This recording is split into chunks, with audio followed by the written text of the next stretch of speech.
அல்லாஹு தஆலா இந்த உலகத்தில் மனிதனுக்கு தரக்கூடிய நியமத்துகளுள் மிக பிரதானமான ஒன்றுதான் குழந்தை பாக்கியமாகும். அல்லாஹ் ஜல்ல ஷானஹு தஆலா குழந்தை பாக்கியத்தை பற்றி அல் குர்ஆனிலே சொல்லும்போது யஹபு லிமை யஷாஉ இனாசன் வயஹபு லிமை யஷாஉ துக்கூர், அல்லாஹு தஆலா அவன் நாடியவர்களுக்கு பெண் குழந்தைகளை ஹிபத்தாக கொடுக்கிறான். ஹிபத் என்று சொன்னால் அன்பளிப்பு. அதே போல் அவன் நாடியவர்களுக்கு பெண் குழந்தைகளையும் அன்பளிப்பாக கொடுக்கிறான்.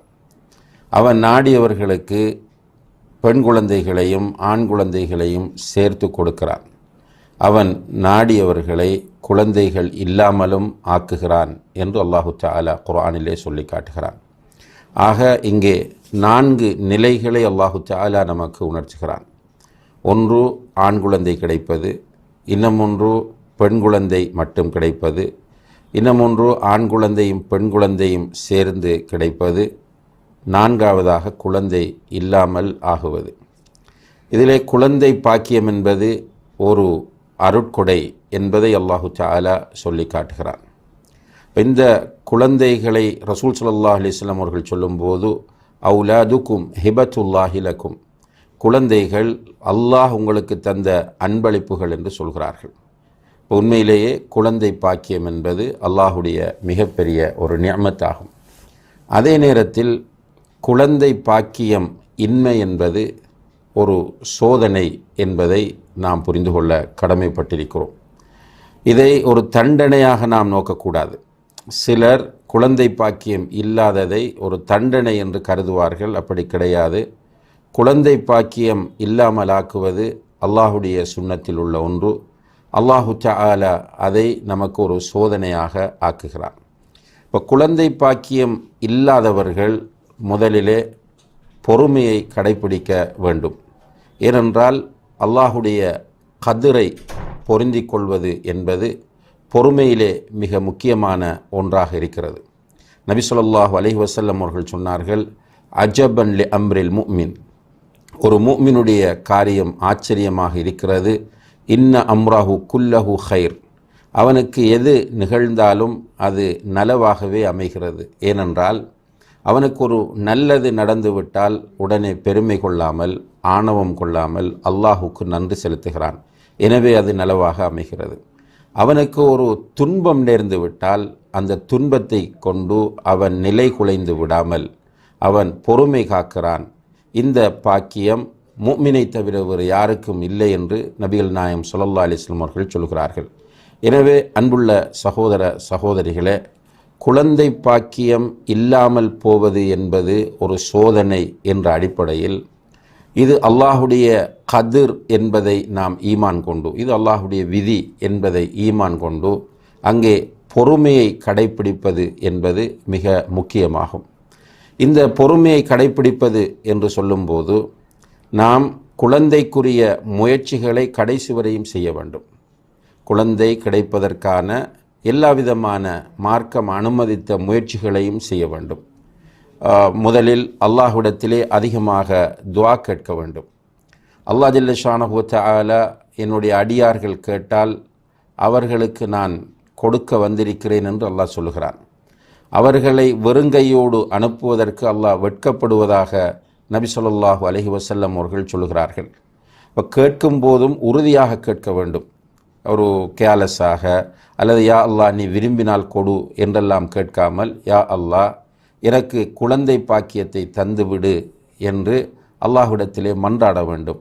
நாம் செய்த சாலிஹான அமல்களை வைத்து அல்லாஹ்விடம் கேட்கலாம். அதே போல அல்லாஹுடைய உயர்ந்த பண்புகளை கொண்டு, அல்லாஹுடைய அழகிய திருநாமங்களை கொண்டு அல்லாஹ்விடத்தில் கேட்கலாம். அல்லாஹுடைய அல் இஸ்முல் ஆதம் என்று சொல்லக்கூடிய அந்த மகத்துவமிக்க பெயரை கொண்டு அல்லாஹ்விடத்திலே கேட்கலாம். இப்படி அல்லாஹ்விடத்திலே அதிகமாக நாம் துஆ செய்கிற போது அல்லாஹு தஆலா நம்முடைய துஆக்களை வீணாக்க மாட்டான். அந்த நம்பிக்கை இருக்க வேண்டும். ரசூல் ஸல்லல்லாஹு அலைஹி வஸல்லம் அவர்கள் சொன்னார்கள், நீங்கள் கேட்கிற துஆக்களை அல்லாஹ் கபூல் செய்வான் அவசரப்படாமல் நீங்கள் இருக்கிற வரைக்கும் என்று நபி ஸல்லல்லாஹு அலைஹி வஸல்லம் அவர்கள் சொன்னார்கள். அவசரப்படுவது என்று சொன்னால் நான் துஆ கேட்டேன் கிடைக்கவில்லை என்று விரக்தி அடைவது தான் அவசரப்படுவது என்று நபிகள் நாயகம் ஸல்லல்லாஹு அலைஹி வஸல்லம் அவர்கள் சொல்கிறார்கள். நிறைய பேரிடத்தில் இந்த பலவீனம் இருக்கிறது. ஒரு வாரம் கேட்பார்கள், ஒரு மாதம் கேட்பார்கள், அல்லது ஒரு 2 வருடங்கள் 10 வருடங்கள் கேட்பார்கள்.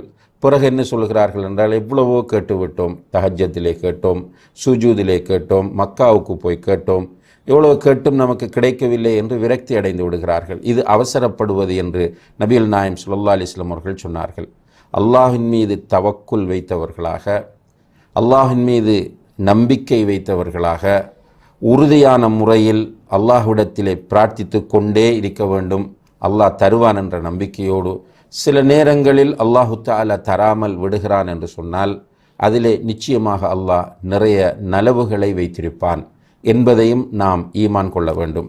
ஏனென்றால் அல்லாஹு தஆலா அல் குர்ஆனிலே சொல்லும்போது, சில விஷயங்களை நீங்கள் வெறுப்பீர்கள், அல்லாஹு தஆலா அதில் நிறைய நலவுகளை வைத்திருப்பான் என்று அல்லாஹ் சொல்கிறான். இப்போ உதாரணமாக நூஹ் அலைஹிஸ்ஸலாம் அவர்களுக்கு குழந்தை அல்லாஹ் கொடுத்தான். அந்த மகன் அவர்களுக்கு எதிராகவே செயற்படக்கூடிய ஒருவனாக மாறினான்.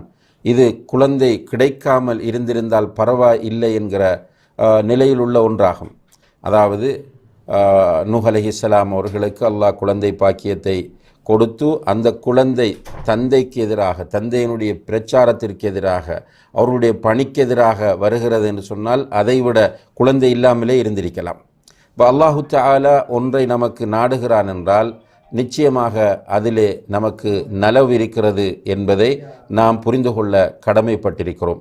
எனவே அன்புள்ள சகோதர சகோதரிகளே, யாருக்காவது குழந்தை பாக்கியம் இல்லை என்றால் அவர்கள் பொறுமையோடு இருக்கிற அதே நேரத்தில் அவர்கள் கண்டிப்பாக அல்லாஹின் மீது தவக்குல் வைத்து அல்லாஹ்விடத்தில் நிறைய துஆ செய்ய வேண்டும். இப்போ நிறைய துஆ செய்வது அவர்களுக்கு ஒரு ஆறுதலாகவும் அமையும். அல்லாஹு தஆலா அவர்களுக்கு குழந்தை பாக்கியத்தை நாடவும் வாய்ப்பிருக்கிறது என்பதை நாம் புரிந்து கொள்ள வேண்டும். அடுத்ததாக அல்லாஹுடைய ரஹ்மத்தில், அவனுடைய அன்பில், கருணையில் நாம் நம்பிக்கை இழந்து விடக்கூடாது. அல்லாஹுவே நம்மை அழைத்து சொல்கிறான், லா தக்னது மிர் ரஹ்மத்தில்லா, அல்லாஹுடைய ரஹ்மத்தில் நீங்கள் நம்பிக்கை இழக்க வேண்டாம். அல்லாஹ் ரஹ்மான், அல்லாஹ் ரஹீம். அவனுடைய மிக முக்கியமான ஒரு பண்பு தான் ரஹ்மத் என்பது. அல்லாஹ் தன் மீது ரஹ்மத்தை வாஜிபாக்கி இருக்கிறான், கடமையாக்கி இருக்கிறான். எனவே அல்லாஹ் நம் மீது இரக்கம் காட்டுவான், நமக்கு அவன் அன்பு காட்டுவான் என்பதில் கடைசி வரையும் உறுதியோடு இருக்க வேண்டும். அதனால்தான் இப்ராஹிம் அலைஹிஸ்ஸலாம் போன்றவர்களுக்கு அல்லாஹு தஆலா முதுமையிலும் குழந்தை பாக்கியத்தை அல்லாஹு தஆலா கொடுத்தான்.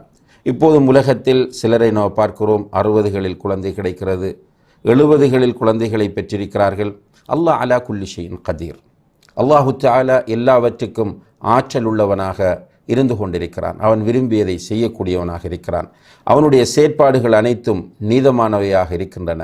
எனவே அன்புள்ள சகோதர சகோதரிகளே, நமக்கு குழந்தை இல்லை என்று விரக்திக்கு போய்விடக்கூடாது, மனதை சோர்வு நிலைக்கு தள்ளிவிடக்கூடாது. நாம் அல்லாஹுடைய ரஹ்மத்திலே அன்பு வைத்த நிலையில் நாம் முயற்சிகளை செய்ய வேண்டும். அல்லாஹின் மீது தவக்குல் வைப்பது, இரண்டாவதாக அல்லாஹ்விடத்தில் நிறைய துஆ கேட்பது, அதே போல அல்லாஹுடைய ரஹ்மத்தில் நம்பிக்கையோடு இருப்பது. அதே போல அன்புள்ள சகோதர சகோதரிகளே, குழந்தைகள் இல்லை என்றால் அதிகமாக இஸ்திக்ஃபார் செய்ய வேண்டும். குழந்தை இல்லாதவர்கள் அதிகமாக இஸ்திக்ஃபார் செய்வது, பாவ மன்னிப்பு கேட்பது. அல்லாஹ் குர்ஆனிலே சொல்லி காட்டுகிறான், ஃபகுல் துஸ்தக்ஃபிரு ரப்பக்கும் இன்னஹு கான கஃபாரா. நூஹ் அலைஹிஸ்ஸலாம் அவர்கள் அவருடைய மக்களுக்கு சொன்னார்கள், நீங்கள் இஸ்திக்ஃபார் செய்யுங்கள், அதிகமாக பாவ மன்னிப்பு தேடுங்கள். அல்லாஹ் இஸ்திக்ஃபாரை, உங்களுடைய பாவ மன்னிப்பு கேட்டலை ஏற்றுக்கொள்வான். ஃபகுல் துஸ்தக்ஃபிரு ரப்பக்கும் இன்னஹு கான கஃபாரா யுர்சிலிஸ் ஸமாஅ அலைக்கும் மித்ராரா. நீங்கள் அதிகமாக இஸ்திக்ஃபார் செய்யும்போது வானத்திலிருந்து உங்களுக்கு மழையை பொழிய செய்வான். வயும்திதுக்கும் பி அம்வாலின் வ பனீன். அல்லாஹு தஆலா உங்களுக்கு பொருளாதாரத்தை கொண்டும் பிள்ளை குட்டிகளை கொண்டும் உதவி செய்வான். இப்போ இஸ்திக்ஃபாரை அதிகமாக செய்யும்போது நிச்சயமாக நமக்கு இந்த பாக்கியம் கிடைக்கும். நபி ஸல்லல்லாஹு அலைஹி வஸல்லம் அவர்கள் சொல்கிறார்கள், யா அய்யுஹன் நாஸ் தூபு இலல்லாஹி வஸ்தக்ஃபிரு. மனிதர்களே, நீங்கள் அல்லாஹ்விடம் தௌபா செய்து இஸ்திக்ஃபார் செய்யுங்கள். ஃபஇன்னி அதூபு இலல்லாஹி ஃபில் யௌமி 100 மர்ரா. நான் ஒரு நாளைக்கு 100 தடவை அல்லாஹ்விடத்தில் இஸ்திக்ஃபார் செய்கிறேன் என்று சொன்னார்கள். ரசூல் ஸல்லல்லாஹு அலைஹி வஸல்லம் அவர்கள் ஒரு மஜ்லிஸிலே உட்கார்ந்தால் சஹாபாக்கள் சொல்கிறார்கள், அவர்கள் 100 தடவைக்கு மேல் அந்த மஜ்லிஸிலே இஸ்திக்ஃபார் செய்து விடுவார்கள். இப்போ நாம் அஸ்தக்ஃபிருல்லாஹ் என்று சொல்லலாம், அஸ்தக்ஃபிருல்லாஹ வ அத்தூபு இலைஹி என்று சொல்லலாம், அஸ்தக்ஃபிருல்லாஹ் அல்லதி லா இலாஹ இல்லாஹு வல் ஹய்யுல் கய்யூம் வ அத்தூபு இலைஹி சொல்லலாம், ரப்பிக்ஃபிர்லி வ துப் அலைய இன்னக அன்தத் தவ்வாபுர் ரஹீம் என்று சொல்லலாம். இவைகளெல்லாம் நபி ஸல்லல்லாஹு அலைஹி வஸல்லம் அவர்கள் சொன்னது நமக்கு கற்றுத்தந்தது. அதே போல் அல்லாஹ் குர்ஆனில் சொல்கிறான், ரப்பிக்ஃபிர் வர்ஹம் வ அன்த கைருர் ராஹிமீன் என்று நீ துஆ கேளு என்று அல்லாஹு தஆலா குர்ஆனிலே சொல்லி காட்டுகிறான். எனவே இந்த வார்த்தைகளை பயன்படுத்துவது, அதே போல லா இலாஹ இல்லா அன்த சுப்ஹானக இன்னி குன்து மினல் ஸாலிமீன் என்று அதிகமாக சொல்லுவது, அதே போல காலையிலும் மாலையிலும் செய்யுதுல் இஸ்திக்ஃபாரை தொடர்ச்சியாக மன உறுதியோடு ஓதி வருவது, இவைகளெல்லாம் குழந்தை பாக்கியம் நமக்கு கிடைப்பதற்கு இஸ்லாம் காட்டித்தந்த மிக முக்கியமான வழிமுறைகளாக இருக்கின்றன.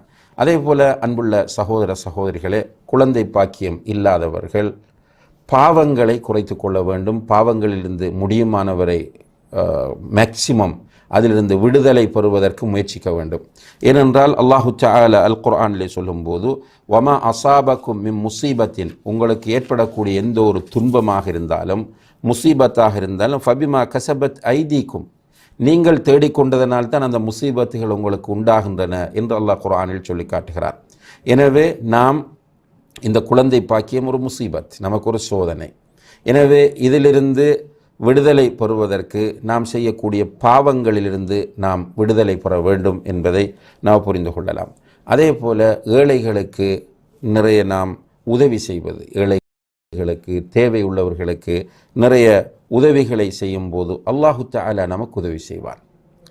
இப்போ ஏழைகளுக்கு உதவி செய்வது, தேவை உள்ளவர்களுக்கு உதவி செய்வது, அதிகமாக சதக்கா செய்வது, இவைகளெல்லாம் குழந்தை பாக்கியத்தை பெற்றுக்கொள்வதற்கு இஸ்லாம் காட்டித்தரக்கூடிய மிக முக்கியமான வழிமுறைகளாக இருந்து கொண்டிருக்கின்றன. இவை எல்லாவற்றோடும் சேர்த்து அல்லாஹின் மீது தவக்குல் வைப்பது, அவனிடத்தில் அதிகமாக துஆ செய்வது, அதிகமாக இஸ்திக்ஃபார் செய்வது, அதே போல பாவங்களிலிருந்து ஒதுங்கி இருப்பது, அதே போல ஏழைகளுக்கு தேவை உள்ளவர்களுக்கு உதவுவது, இவைகளோடு சேர்த்து நாம் செய்ய வேண்டிய மிக முக்கியமான அடுத்த ஒரு வேலைதான் குழந்தைக்குரிய மருத்துவ ரீதியான முயற்சிகளை செய்வது. ஒரு குழந்தையை பெற்றுக்கொள்வதற்கு தேவையான மருத்துவ ரீதியான முயற்சிகளை செய்வது. இதிலே அன்புள்ள சகோதர சகோதரிகளே, குழந்தை பாக்கியம் இல்லாதவர்கள் குழந்தை வேண்டும் என்று கருதி ஷிர்கான வழிமுறைகளுக்கு போய்விடுவதை நாம் பார்க்கிறோம். உண்மையிலே இது மிகப்பெரிய கைசேதமாகும். குழந்தை இல்லை என்பது ஒரு கைசேதம். அதைவிட மிக ஆபத்தானதும் பாரதூரமானதும் ஷிர்கான வழிமுறைகளை நாடி செல்வது, தர்காக்களுக்கு செல்வது, அல்லது தாயத்துகளை அணிந்து கொள்வது, அல்லது இந்த ஷிர்கான முறையில் வைத்தியங்கள் செய்யக்கூடியவர்களிடம் போய் நிற்பது, இவைகள் அனைத்தையும் நாம் தவிர்த்து கொள்ள வேண்டும். அதனால்தான் நம்ம ஆரம்பத்தில் குறிப்பிட்டோம், இது கலா கதிர், இது ஒரு சோதனை. எனவே இந்த சோதனையில் பொறுமையை கடைப்பிடிப்பது என்பது மிக முக்கியமானதாகும். பொறுமை என்று சொல்லும்போது அல்லாஹுடைய கலாவை பொருந்தி கொண்டு அவன் அனுமதித்த, அவன் காட்டித்தந்த வழிகளுக்குள் நின்று முயற்சி செய்வதுதான் பொறுமையாகும். அந்த அடிப்படையில் குழந்தை பாக்கியம் இல்லாதவர்கள் நிச்சயமாக அவர்கள் சோதனைக்குள்ளாக்கப்பட்டிருக்கிறார்கள். அவர்கள் பொறுமையாக இருக்க வேண்டும். சில நேரங்கள் இறுதி வரை குழந்தை பாக்கியம் இல்லை என்றால் நிச்சயமாக அல்லாஹ் அதிலே அவர்களுக்கு ஹைரை, நலவை வைத்திருப்பான் என்பதை அவர்கள் புரிந்து கொள்ள வேண்டும். மக்களுடைய பேச்சுக்களுக்கெல்லாம் எந்த முக்கியத்துவமும் கொடுக்க வேண்டிய அவசியமில்லை. மக்கள் எதையும் பேசுவார்கள். மக்கள் பேசுவது என்பது நமக்கு ஒரு ஆதாரமோ அல்லது ஒரு அடிப்படையோ கிடையாது. அவர்களுடைய விமர்சனங்களுக்கு பயந்து ஹராமான வழிகளில் குழந்தைகளை பெறுவதற்கு நாம் போய்விடக்கூடாது. ஷிர்கான வழிமுறைகளுக்கு போகாமல் இருப்பது போல இன்னும் சில ஹராமான வழிமுறைகளும் இருக்கின்றன. இந்த டெஸ்ட் டியூப் பேபி போன்ற முறைகளிலே நிறைய முறைகள் இருக்கின்றன. அதிலே கணவனுடைய விந்தணுவையும் மனைவியினுடைய சினை முட்டையையும் எடுத்து கருக்கட்ட வைத்து மனைவியுடைய கற்பத்தில் வைப்பது என்பது இஸ்லாத்திலே அனுமதிக்கப்பட்டிருக்கிறது. இது அல்லாமல் வேறு ஒருவருடைய விந்தணுவை எடுத்து மனைவிக்கு கருக்கட்ட வைப்பதோ அல்லது வேறு ஒரு பெண்ணுடைய சினை முட்டையை எடுத்து கருக்கட்ட வைப்பதோ, இவ்வாறான டெஸ்ட் டியூப் பேபி முறைகள் எல்லாம் இஸ்லாத்தில் தடை செய்யப்பட்டிருக்கின்றன. எனவே ஹராமான வழிகளுக்கோ ஷிர்கான வழிகளுக்கோ போகாமல் இஸ்லாம் அனுமதித்த வழிகளில் குழந்தைக்கு முயற்சி செய்ய வேண்டும். அல்லாஹு தஆலா குழந்தை பாக்கியம் இல்லாதவர்களுக்கு குழந்தையை கொடுக்க வேண்டும் என்றும் நாமும் துஆ செய்ய வேண்டும், அவர்களும் துஆ செய்ய வேண்டும். அவர்கள் குழந்தை பாக்கியம் இல்லாதவர்கள் குழந்தை பாக்கியம் இல்லாமல் இருக்கிறவர்களுக்காக வேண்டி துஆ செய்கிற போது நிச்சயமாக மறைவான முறையில் நாம் துஆ செய்தால் அல்லாஹு தஆலா மலக்குகளை அனுப்பி ஆமீன் வலகபில் மிசில், உங்களுடைய துஆவை அல்லாஹ் கபூல் செய்யட்டும், உங்களுக்கும் நீங்கள் கேட்பது போல தரட்டும் என்று அல்லாஹ் மலக்குகள் துஆ செய்கிறார்கள் என்று நபி ஸல்லல்லாஹு அலைஹி வஸல்லம் அவர்கள் சொன்னார்கள். எனவே குழந்தை இல்லாதவர்கள் இந்த வழிகாட்டல்களை கண்டிப்பாக கடைப்பிடிக்க வேண்டும் என்பதை இந்த சந்தர்ப்பத்திலே நினைவுபடுத்தி கொண்டு